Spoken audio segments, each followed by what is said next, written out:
Hello, everyone, and welcome to episode 35 of the RocknRoll Beer Guy Podcast. This episode is brought to you by Phantom Carriage Brewery. It's a horror-themed brewery located in Carson, California. They specialize in barrel-aged wild sour beers, and ever since they brought in David Castro from episode 1, they've been cranking out some amazing IPAs as well.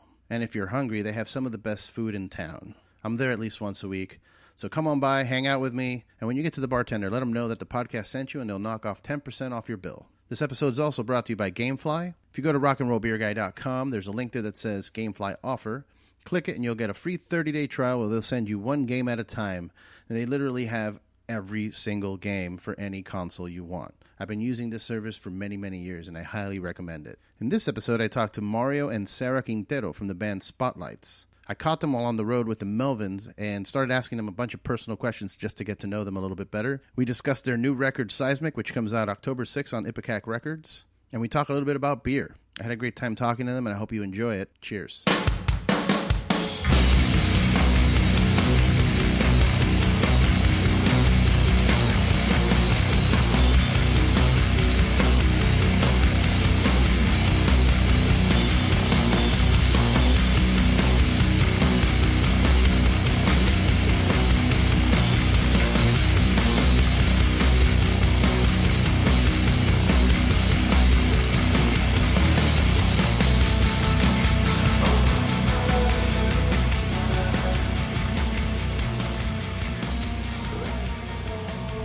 Welcome, everyone, to the RocknRoll Beer Guy Podcast. I'm here with Mario and Sarah Quintero. Hey. Hello. Of the band Spotlight. Yes. How are you guys doing? You're on the road right now? Yeah, we're about to play the last show of this gigantic run that we've been doing with the Melvins for the last 3 months. That's crazy. How's that been? It's been amazing. Yeah. I don't want it to end. Do you guys have something lined up afterwards or no? Yeah, we do. So we got to haul ass back to Brooklyn in a couple days, and we have a show there on Friday with Pelican. Nice. But then we have a month. We have a month off, and then we leave again, or 2 months off, and then we leave again on another U.S. tour with a band called 100. I've heard of them. Yes. Yeah. So that's pretty much all of December. Wow. Very cool. Yeah. We got a bunch of stuff in the works. We're trying to keep it going. Yeah. It must be great. I mean, you guys are husband and wife, so it must be nice to be on the road together, because that's usually the biggest strain with musicians and relationships, like somebody's on the road and the other person's at home. It's, devastating sometimes. Yeah, no, it's huge. It makes it so easy for us, That's great. And we both love doing it, so it's we're at our best, I'd say, when we're doing this stuff. And you're doing it right, I think, because, a lot of there's always an issue I've seen when there's a band with like a female-fronted band or something like, for example, No Doubt, where it created conflict within the band, but it's just you two guys. So right. Exactly. Yeah. And you guys have a new album coming out October 6th through Ipecac Recordings, right? Yep. Mike Patton's label? Yes. Yeah. Is he I'm assuming he doesn't really do much in terms of management in that company. It's just something that he has, because he's always on the road with like all his 100 projects that he has. Yeah. No, he's kind of like the basically 50% of the yay or nay, who they end up signing. But for the most part, Greg Reckman is his name. He runs, he basically manages the label. Oh, cool. And then they have a small team that just kicks ass. They've been amazing. Well, that's great. Yeah. That's great. And I got a chance to hear the record. It's fantastic. Great job. Thanks. Thank you. Yeah, to be completely honest with you, I had not heard of the band before this. Monica told me, hey, I got this cool band, check out the record. And I did, and I was like, hey, can I get them on the show? Because I really like what I heard.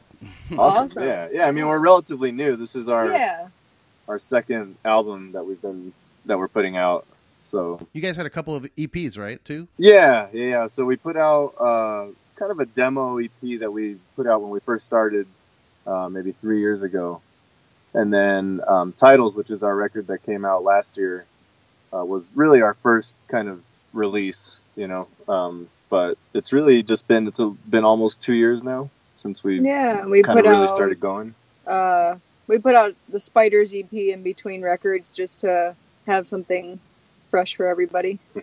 Nice. Yeah. Well, yeah, it's great. I can't wait for people to hear it. I wanted to ask you about that. When you guys, so it's just you two guys in the studio. You recorded the new album with Aaron Harris from the band ISIS. Yep. Yes. And I read somewhere that he did a couple drum tracks on the record as well. Yeah. Yeah, he ended up playing on 4 of the songs on the record. Very cool. Now, Yeah. how do you guys handle that? How do you guys handle that live? Are you guys hiring musicians to play some of the parts, or are you guys doing everything on your own live? Well, right now we're just doing it the 2 of us, so we're kind of handling all of it, and we just use I trigger drum tracks and the synths and all that. Oh, okay. We do have a drummer. His name's Chris Enriquez, and he's awesome. He just couldn't do this whole tour, so usually we try to have him with us. Yeah. Oh, very cool. Yeah. So, tell me a little bit about the record. What's the concept behind Seismic? It kind of developed after we were already writing most of it, but I'd say the underlying theme through the whole thing is kind of just taking a look at humans and how shitty we treat each other and the planet, and how it's kind of inevitable that it's all headed toward an end of sorts. Yeah. But kind of looked at from different angles, and different time frames. Sure. Yeah. That's awesome. I like it. Yeah. It's awesome that it's unawesome. Yeah. Yeah. Well, it isn't, like you said, it's inevitable. And I try to explain that when I discovered that for myself, in my early, I guess my 20s. Yeah. Trying to explain that to my parents, even, talking to my mother, and like, hey, I'm going to die one day. She's like, what? Why would you say that? I'm like, because it's true. That's amazing. And it's crazy that they don't, the older generations don't even think about this stuff. I know. They wait till the last minute and they're on their deathbed, like, oh my God. Yeah. Yeah.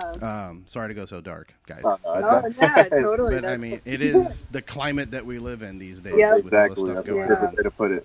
Yeah.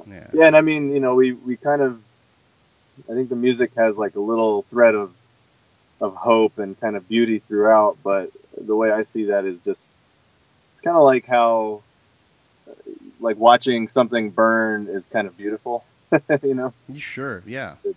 So try to get that kind of vibe across. That's great. Yeah. It is very, it makes me feel peaceful. When I was listening to the record, I want to say I zoned out, but I zoned out into it. Like, I didn't zone out of the music, Right. I zoned out of everything around me, and I was just listening to it on headphones. I'm like, whoa. Awesome. Yeah. You guys are from Brooklyn, right? Yeah, we live in Brooklyn. We're not originally from there. We've lived there for about 4 years. 4 years. Okay, so you guys got in on the good side of Brooklyn. Exactly. Yeah, because I grew up in New Jersey and spent a lot of time in Brooklyn, and I remember it not being a good place to go to at all, ever. I know. My dad is still like, wait, you live in Brooklyn? Is that all right? I'm like, no, because it's really expensive now. Yeah, exactly. He still thinks it's like the Brooklyn from back in the day. Yeah. Well, the same goes for me now. I just moved here to Long Beach from Florida, and it's this. I get the same situation where it's like, Long Beach, but what about all those Dr. Dre songs and Snoop Dogg songs? I'm like, don't worry, it's fine. Yeah, it's definitely not that anymore. Definitely not. Yeah. No, Where in Florida where did you move from? I was in Miami. Oh, nice. Oh, yeah. I grew up in Miami. Oh, nice. What part? My parents lived. We grew up kind of like in East Kendall, I guess. East Kendall. Nice. But my parents live in. Yeah, they live in an area called Pinecrest now. I know Pinecrest very well, actually. That's where I used to live. Oh, nice. Wow. There you go. Yeah, on 72nd Street. Nice. Yeah, I lived with my fiance out there. She worked at the Falls, at the Falls Mall. No way. Yeah, wow. that's funny. Yeah, I know the Falls. Yeah, it's great. I'm not actually originally from Miami either, though. I'm actually from, like I said, New Jersey. New And then Jersey, Right. yeah. moved to Florida, and now I'm in California. I tried to hit all the 3 major, cities, I guess. Yeah, Have definitely. So how's it? How is it? Is it really as hipster-y as it seems in Brooklyn? Because I haven't been back in a while. Yeah, in some areas, definitely. And then, like, our neighborhood is still, like, getting gentrified, but there are definitely areas where you feel like you're in, like, a magazine ad or something. It's fucking weird. You can kind of close your eyes and point to where, like, the Whole Foods and the Starbucks are. Yeah. Yep, exactly. That's what I'm assuming, you know. Yeah. Yeah, but I mean, Yeah. that's kind of a touchy subject. Like, I don't even really know how I feel about gentrification. I mean, I know it does awful things to certain people, but I mean, at the same It time, does. Yeah, I mean, like, I don't yeah. know. Like a double-edged sword. There's Yeah. there's definitely good and bad to it. I guess depending on how severe the gentrification gets, you know, like you go to Williamsburg in Brooklyn and, you know, it's just like a bunch of millennial kids dressed, you know, however it is cool to be dressed, and it just feels like a bunch of robots. But then, you know, you go to other areas and there's still a lot of culture and good people around, you know. Yeah, I mean, Yeah. I think it can be done, like, in our neighborhood, there's a lot of new businesses opening, but you can tell there's, like, locals and people that have been there for decades that are opening businesses, you know? So it's like, at least it's retaining the original culture of the neighborhood, and, Right. you know, while integrating, you know, a little more money, and hopefully that money goes to the right places. The biggest bummer is when people just come in, mostly real estate guys come in and just buy a giant building, you know, a 40 apartment building, and kick everybody out, and then raise the rent triple what it was, or more than triple, you know. Sure, yeah, that's terrible. You have a lady that's been living in an apartment since the early 80s and has to move out and has nowhere to go because the rest of New York is too expensive. You know? Oh man, yeah. That's the bad side That's of the it. bad side, yeah. That's awful. Yeah. I mean, I think I've been in all sides of the spectrum with this. Like, I grew up kind of poor, and then there was a sudden wealth burst in the family, and then and then also as I got older, I got a job as a process server, and it was the worst job I've ever had in my life. Oh man, it's gotta be rough. Yeah, man, just going door to door giving people bad news is not a good way to make a living. Can't even imagine. You know, it's just devastating. Like, hey, you got 5 days to get out. I'm sorry. It's got to be almost like having to be a meter maid, you know? Oh my goodness. Giving people tickets all the time and having everybody hate you. I've definitely yelled at a couple meter maids for sure. Yeah, me too. Are you serious? Let me ask you, have you guys, either of you, were you in a band before Spotlights? Yeah, we were actually in a band together before Spotlights called Sleep Lady, and Sleep Lady, okay. Yeah, that's when we were living in San Diego, right before we moved to New York. Oh, nice. Yeah. How long were you guys in San Diego? I was there for 10 years, and Sarah was there for about 7. Yeah, I was there for 7. Is that where you guys met? Yep. Yeah. Nice. Yeah, and both of us played in other bands before. So tell me about Sleep Lady. What kind of music was that? It was kind of a more instrumental, more drawn out version of what we do with Spotlights, I guess. But I guess, you know, people would consider it like post rock. Yeah, like a more heavy post rock. Yeah, all in with very, very minimal vocals. Yeah. Cool. And it was a 5-piece too. So yeah. Oh, nice. So there are lots of layers. That's good. Yeah. That was cool. 10-minute songs. So how did you guys meet? I used to own a recording studio in San Diego. I've been an engineer for, 15 years or so, and Sarah's band at the time, Marisol, came in to record a record. That's how we met. Yeah, that's how we met. We became friends through that. That's cool. Yeah, it's always been music for us. Yeah, that's great. Yeah, music is the grand unifier. Yep. Sorry. Absolutely. So okay, and I hope I'm not crossing a line, but who made the first move? Sarah did. I did. Oh, nice. All right. Yeah. That's cool. How long have you guys been married? Okay. Here. Let me ask you this: how long did you guys date before you guys decided to get married? Like a year. A year. Yeah, until we got engaged, and then we got married like 6 months after that, something like that. Yeah. So we were friends for like 2 years, and then we started dating, and then we got engaged a year later, and then got married. 6 months later. Our anniversary was actually yesterday. We've been married for 7 years. Oh wow! Congratulations. Yeah. Thanks. You. That's awesome, man. Yeah, I applaud couples that can last, a long time like that. Like it's not easy sometimes. People give up very easily, and they don't realize that it's hard. It's hard. It takes work. Yeah, it takes a lot of hunting. And I mean, I think the biggest thing is respect and communication. It's like, even though we're married, we're still individuals and human beings. So you still have to respect each other, immensely. Sure. Yeah. You got to realize that you can't change people. No. You got to accept them. If you love them for who they are, then that's the ticket, I think. Very cool. Are you guys what do you guys do post show? Do you guys hang out, or do you guys go back and like get in the bus and get out? Because I've noticed there's a good half and half with most of my friends. We hang out because we still sell our own merch. So after we're done, we go straight to the merch booth and meet people and sell stuff and hang out. I think it's really important to do that at this stage in our career. Yeah, and I mean, and always, sure. We do about a half and half of some that, depending on where the show is and if we have to drive or not. Yeah. We'll do a little bit of hanging out and having some drinks or something. But for the most part, especially on tour, it's just finish up, sell the stuff, get in the van, and go to the hotel. Mm-hmm. Are you drinkers at all? I have to ask. I'm the beer guy. Yeah.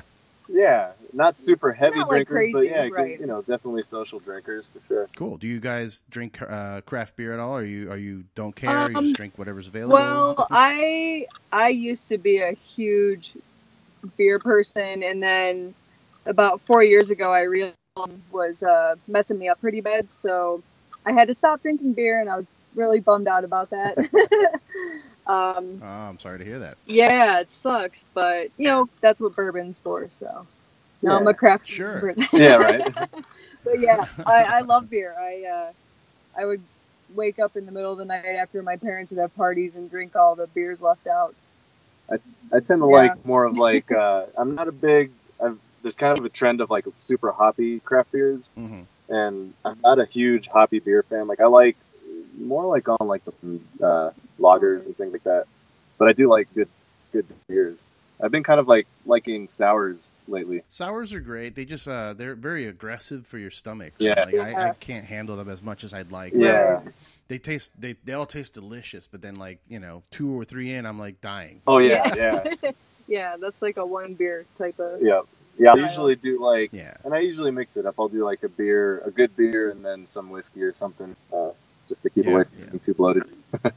I've been trying to get back into drinking more cocktails, because when I started, I work. I don't know if you guys know this, but I've been in the beer industry for about 7 years, working at different breweries and distributors and stuff like that. And when I started, it was beer, and then I beered myself out and started drinking cocktails, which happens to pretty much every beer rep that I know. It's like eventually we got to just drink cocktails.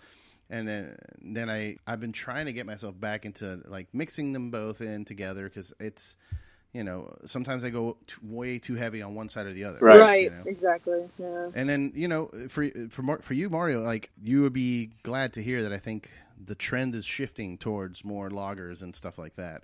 Nice. Nice. Good. Yeah. When we were in San Diego, it seemed like every beer, regardless of what it was just jammed with hops and overpowering. Yeah.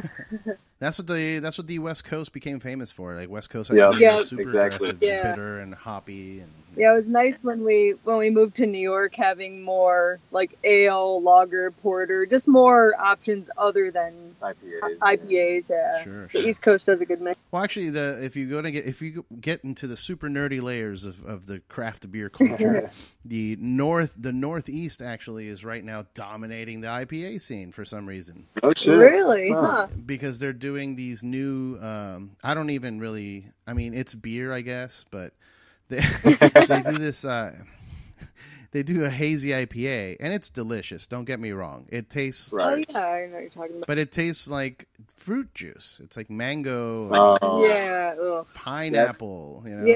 It's cool. It's nice, but if that's what you're into, you might as well drink a cocktail. Right. Right.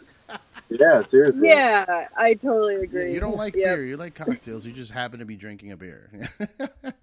Right. Exactly. You want to look cool drinking a fruity drink. Right. Yeah, I mean, I like them. Like I said, I'll drink pretty much anything except for smoked beers. I don't like smoked beers. Oh yeah. Yeah, I don't like smoked beers either. They're weird. I'm not big into mezcal or anything like that. The mezcal trend is also pretty. No, I don't like that either. Yeah. much. To me, I don't know, my palate registers it as like Novocaine almost, like rubbery, and it just doesn't feel good. I don't like it. Well, it just tastes like fake too. Like Yeah. it just tastes unreal, like Well, not yeah, natural. because you can't really Right. smoke a beer. You can smoke the malts. Right. No. They just add liquid smoke to it, basically. You can Exactly. smoke mostly if they're doing it right. Like the Germans do it right, and they'll do it with actual smoked malts. But a lot of people use extracts, to get it done. Right. Exactly. Yeah, it tastes weird. Do you guys have any favorite breweries? I mean, I know you can't drink them anymore, and that's unfortunate. But back in the day when you were drinking, Yeah. I'm trying to remember because it's been We just so tried. long. I forget what the beer was, but we tried a beer in Athens, Georgia. That was the Creature Comforts oh yeah, beer. Those were That was really good. I think it was a sour that I tried, and it was. I think it great. was. Yeah. I really like Bell's. I like Bell's a lot. I guess living in Chicago, Sure. through always having good access. I don't know. I like ales and lagers and like reds, stuff like that. What's the one that Midwood Flats had that I used to get all the time? The Kelso Nut Brown. Kelso. Kelso, it's a Brooklyn brewery. Yeah. Oh, okay. Yeah. Very cool. But now that I can't drink beer, I have been finding some pretty cool ciders that are not, just your standard gross tasting cider, which is pretty interesting. Some of them are really good. Yeah. I've had a couple. There's one I think it's called Bird on a Wire. I forget who makes it, but it's like a whiskey barrel aged apple cider, and it was actually super tasty. Oh, nice. Yeah. Yeah, there's one out in New York. It's kind of hard to find, and it's a little pricey, but it's worth it. It's called Sovereign Cider. Okay. From upstate New York, and it's really dry, and it tastes almost like Prosecco. So it's really good. Yeah. That's cool. Good. Yeah. Yeah, there's something about gluten-free beers that does not work. Yeah, I've tried a couple, and it's just wrong. I don't know. No, it doesn't work. I'm sorry. Like, I don't care. Yeah. No, I totally agree. I guess probably because I loved beers so much, and then when I did try gluten-free beers, I was like, it's just weird. It's not there. It's not there. They don't have it down. I don't know what it is exactly. But... It's like hollow. You know what I mean? It's missing the body or something to it. Yeah. Yeah. I mean, I sold my fair share when I used to work in distribution, and it's sold because obviously some people still, or either they don't know any better or they, just have to, I guess. But yeah, right. But right. I've tried them all, and none of them work. I mean, there was one place that had a decent one. It was like Peak Brewing or something like that, and they had an okay one. But really, okay is like your best. Yeah, and I think like a lot of them use like sorghum. Okay. Oh yeah, that's gross. And it just tastes so bad. It's like not meant to be made into beer, I don't think. Yeah, that's true. Oh man, let's go back a little bit to music, and I want to ask you, what are some of your favorite records, all time, I guess, and then maybe a couple newer ones that you're listening to, recently. Go ahead. So that's all. Well, because the Melvins are one of my all-time favorite bands, and they have 52 records. So that's so crazy. It's really hard. I think Eggnog would be probably one of my all-time. Eggnog and Stag. Nice. Are probably my all-time favorites, and then Dale's solo record that just came out is really amazing. We've been listening to it a lot in the van, and it's awesome. So good. Yeah, I can attest. Highly recommend. I can attest to that as well. It's really great. I had him on the show actually a couple episodes back. Yeah. Oh, nice. Cool. Yeah. He's a great dude. I caught their set out in Psycho Las Vegas when they played, and I can't. It's unbelievable to me how much music they crank out. It's nuts. I know. They're incredible. Now, how does it? I know this is a weird, stupid question, but I mean, how does it feel to be on tour with like one of your favorite bands? It's unreal. Yeah, I was gonna say, like, do you feel it? I think the first month. Yeah, I mean, the first month of shows, I think I cried every night. It's just like, it's just, I don't know, because they're so nice and easy to be around that I forget, and then all of a sudden I'll remember and I'll be like, oh, this is insane. Like, it's just, it's amazing. It's incredible. Yeah. That's great. Yeah. Every once in a while when we get to the hotel, we check ourselves and we're like, wait, what just happened? We just did this. Yeah. We played how many shows with the Melvins Yeah, at this point, and played on stage with 62, them. And, yeah. It's awesome. But yeah, like Sarah said, it all comes down to the people, and they're such great people. And same when we toured with Deftones last year. Oh yeah. They're just great guys, and you feel like part of the family, so you forget the whole thing. You know what I mean? You kind of forget how. Because I mean, it's a lot of hard work too. So it's not like we're all just like sitting around doing nothing, but you know, it's awesome to see your favorite musicians being badass. You know, like we learned a lot from them, and you can be a successful musician without being huge. You know, which is awesome. Sure. It's super inspiring for sure. Have you did you have moments of punishing, as they call it? Did you fangirl out on them? I think the most punishing I've done to them is make them hug me. Oh, or like I hug them. You are hugging me. This is happening. I'm a hugger. But no, I mean, not really. I found an original copy of Eggnog, and I showed it to Buzz, and he was really excited and like explained the artwork to me. So it was cool to like kind of nerd out in that way. That's cool. Yeah, that is cool. Yeah. No, they're big talkers. So like, if you get going, they get going, and it not much punishing to do, really. Yeah. Yeah, Dale wanted to talk about baseball the entire podcast. It was pretty cool. I was just gonna say they punish us with baseball. So. That's great. It's awesome, man. They've turned us into baseball fans and Rolling Stone fans. Oh, that's cool. You know, that's one thing. The Rolling Stones, I never really clicked. There's a few songs, obviously, the hits and stuff, but I never really it never really hit me like a lot of people where they're like, the Stones are the best band ever. And it's like, oh, okay, cool, good for you. Yeah, same for us. And Buzz has been kind of breaking it down for us, you know, and it's all about like knowing what to listen to and where to start. I feel like that happens to a lot of people with some bands where you don't know where to start. So true, yeah, especially with a legacy band like that they've got so many records for so many years. Exactly. Yeah. Mario, are the Melvins your favorite band too? I'm assuming you guys have very similar tastes in music if you're making music together. Yeah, we definitely have similar taste. I came to the Melvins much later, though. I knew about them growing up, but no, it wasn't really until I met Sarah that I started paying attention to them. And once I finally got to see them live, it just blew me away, and they've become one of my favorite bands for sure. Definitely. Before that, what would you say would be one of your top bands or your favorite? I know it's hard to say favorite because there's so many, but it's tough. Yeah. I mean, I would say like one of the longest lasting bands that I would still love listening to is The Cure. Okay. You know, I grew up listening to them nonstop, and I was a huge Helmet fan, and I still am. You know, mostly like their older stuff. Sure. Yeah. There's a lot of stuff around that kind of realm, like Quicksand, Helmet, and then later on I listened to a lot of bands like Jawbox and Fugazi and a lot of like post-hardcore type stuff, mixed in with all kinds of other things though. So. Nice, man. Yeah, it's always intriguing to me to hear people's influences, because a lot of the times it has nothing to do with what they're doing musically. You know what I mean? So, like, I really love Lionel Richie, but you know, I'm also I'm also in Meshuggah. No, I'm kidding. Right.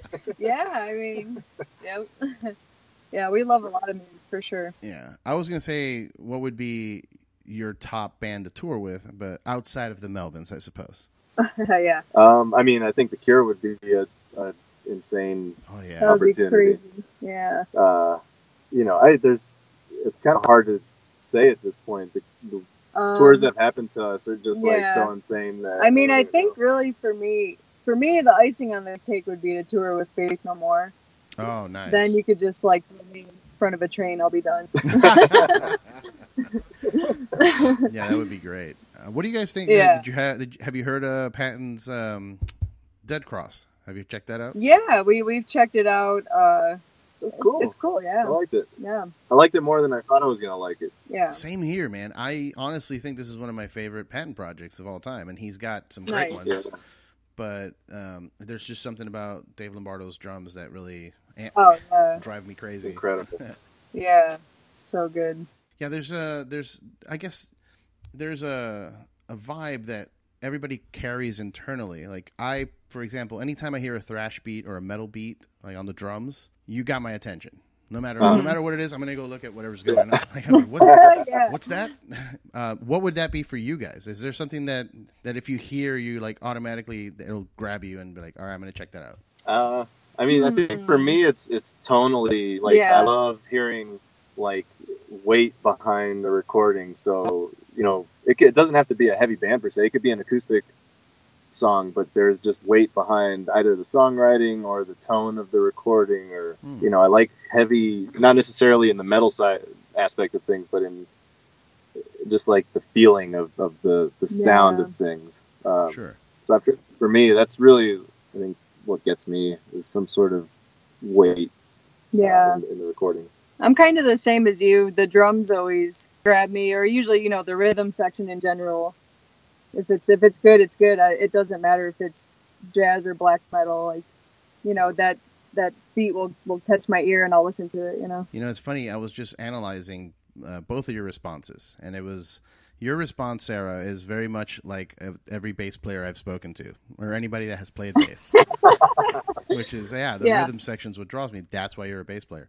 So, you know, and exactly. And the tonal thing also makes sense for guitarists like that. You know, all the guitarists I've talked to, that's what they're into. You know. Yeah. But I'm the same. If the tones are shitty, it could be the best ripping drummer or bass, whatever. But if the tones are lacking, then it makes it tough to listen. It'll make it hard to listen to for sure. Yeah. I mean, there's a fine line of very minimal things that'll happen in a music or in a song that I'll hear that really determines whether or not I'm going to dig it. And a lot of times it breaks into guitar tone or vocals. The vocals really make or break a band for me.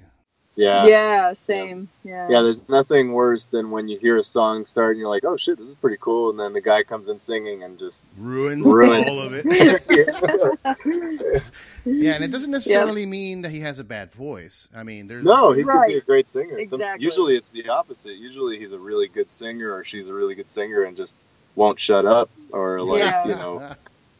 over accentuating or over vibrato. Exactly. Yep. That's one reason I can never fully get into like progressive power metal type stuff.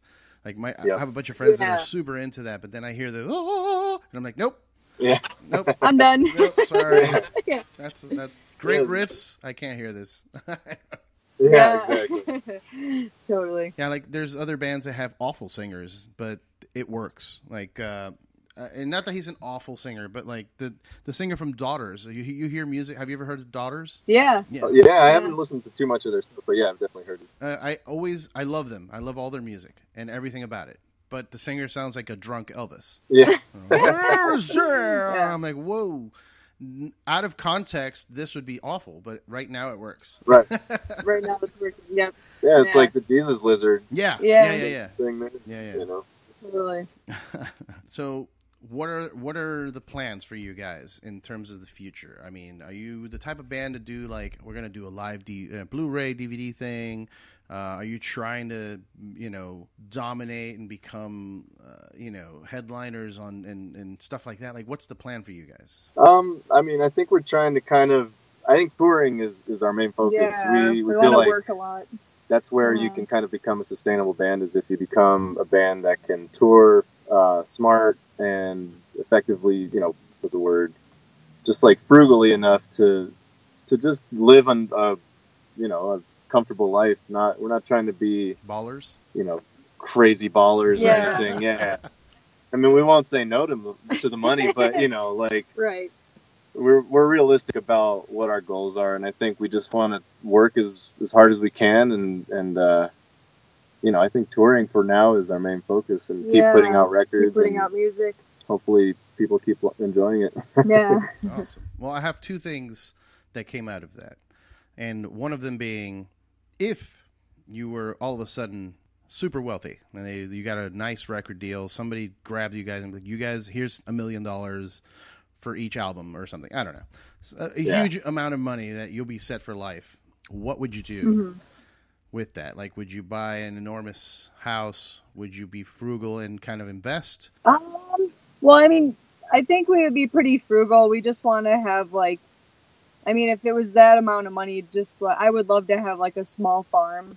Okay. Not a mansion, not cars. You know, we want like land to like grow our own food and, you know, maybe like rescue animals, like farm animals, you know, that can actually like live out their lives. And I would also love to, you know, donate to like, you know, feeding humans and animals. Really, we don't need all that money for ourselves. You know, there's a lot of people that need help and animals. So I think that's super admirable, by the way. Yeah, thank you. Yeah, personally, that's what I would want. Yeah, I think that's what we both want. Yeah, exactly on point.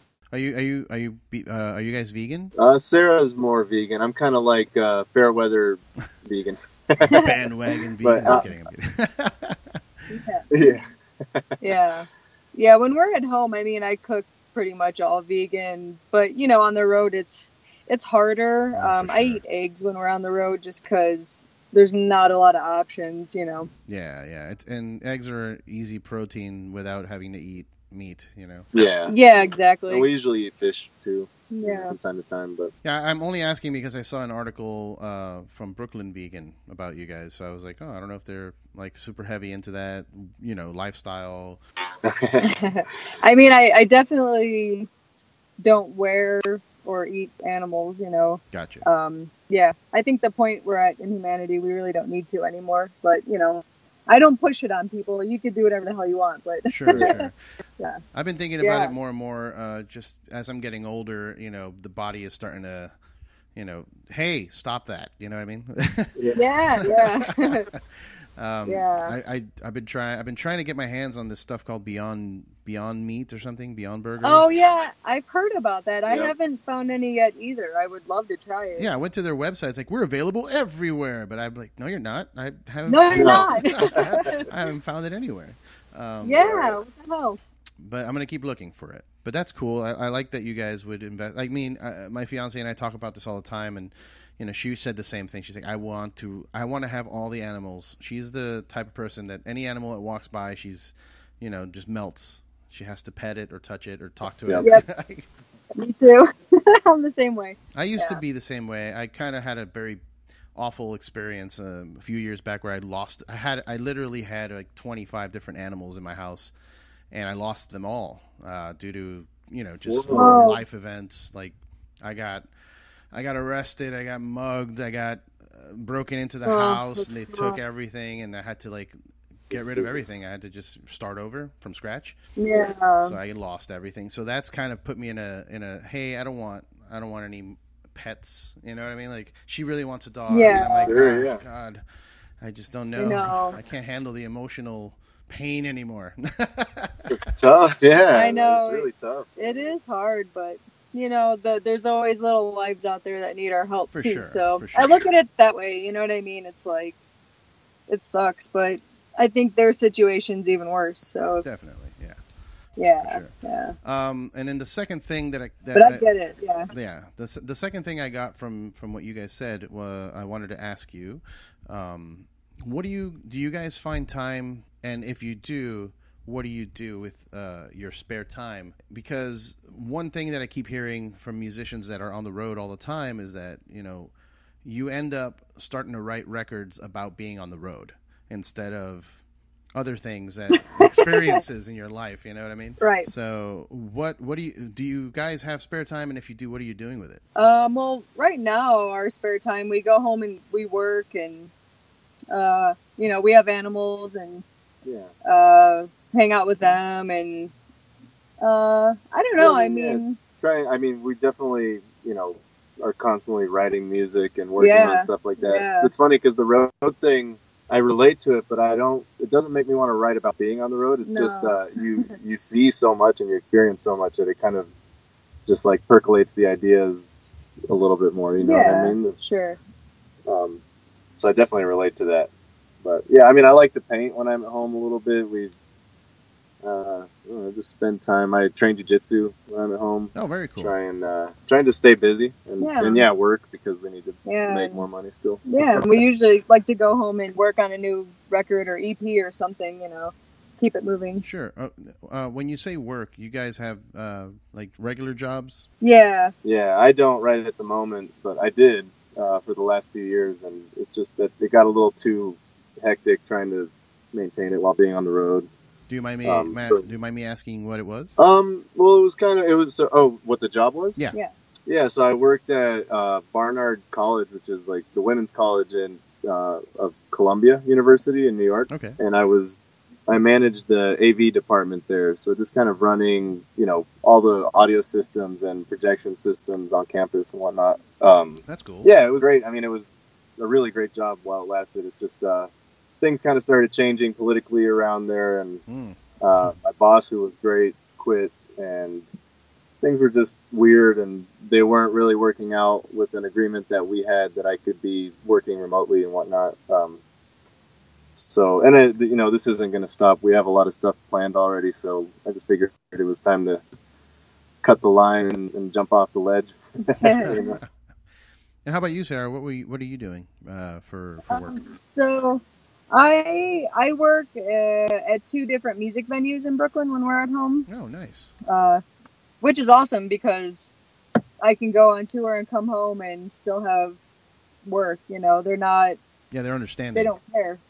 Yeah, totally. That's cool. Yeah, and I get to work with cool musicians while I'm not on the road, so it's fun. That's true. It keeps you in the same world, in the same area of where you're trying to be. Yeah, right.